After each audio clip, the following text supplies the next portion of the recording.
Hello drivers, the SRT100 actuators will be released this month, and one of the key features for this update is that we can now use in a transparent way 2, 3 or 4 actuators. So in this video I'm going to explain in which case use one of these configurations. Before answering this question, we will see quickly what are the movements of the car that we want to reproduce.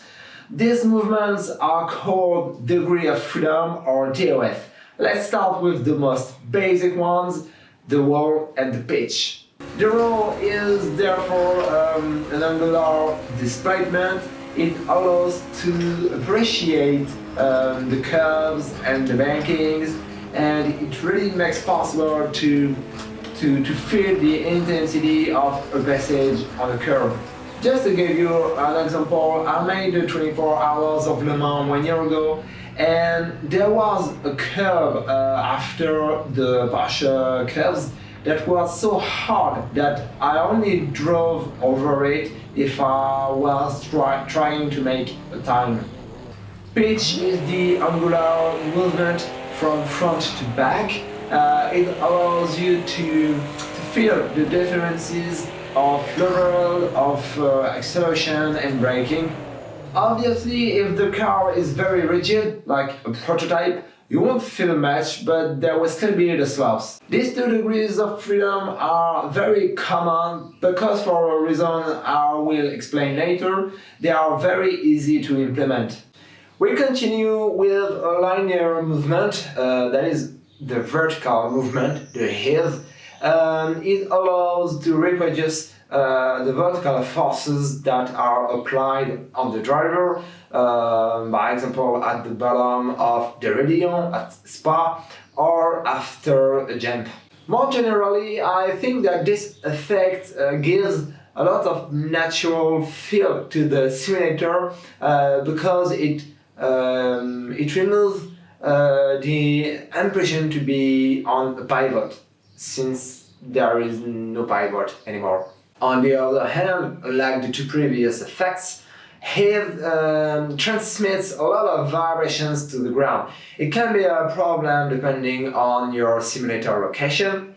By example, if your rig is located on the old wooden floor at the 7th floor, expect to be quickly contacted by your race engineer that will warn you that he can't follow his favorite show at the floor just below.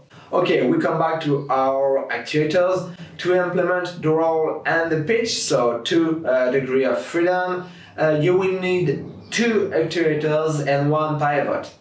As I said before, it is quite easy to implement because we don't need powerful actuators, since most of the weight of the driver will rest on the pivot. The idea is the following: if an object is placed on its center of gravity, the slightest force applied elsewhere will make it move. The main difficulty will be to find the right pivot.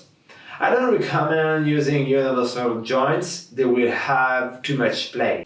Personally, during my tests, I used a profile, then a silent block, and it works very well. Then, with a 3rd actuator, we can obtain the vertical movement, the heave. A 4th actuator won't allow us to add an additional degree of freedom. You would then say to me why most of the Martian rigs use 4 actuators and not 3. In reality, there is advantages and disadvantages for each configuration. The most obvious advantage for 3 actuators is that it is 25% cheaper. The main problem is that since the 3rd actuator is located behind the seat, it can, depending on your configuration, reduce the adjustment range of your seat. In my case, the rig was not originally designed for this, so I had to put my rails in a cantilever position and shift a bit with the rear brackets. Normally, this profile was placed directly here.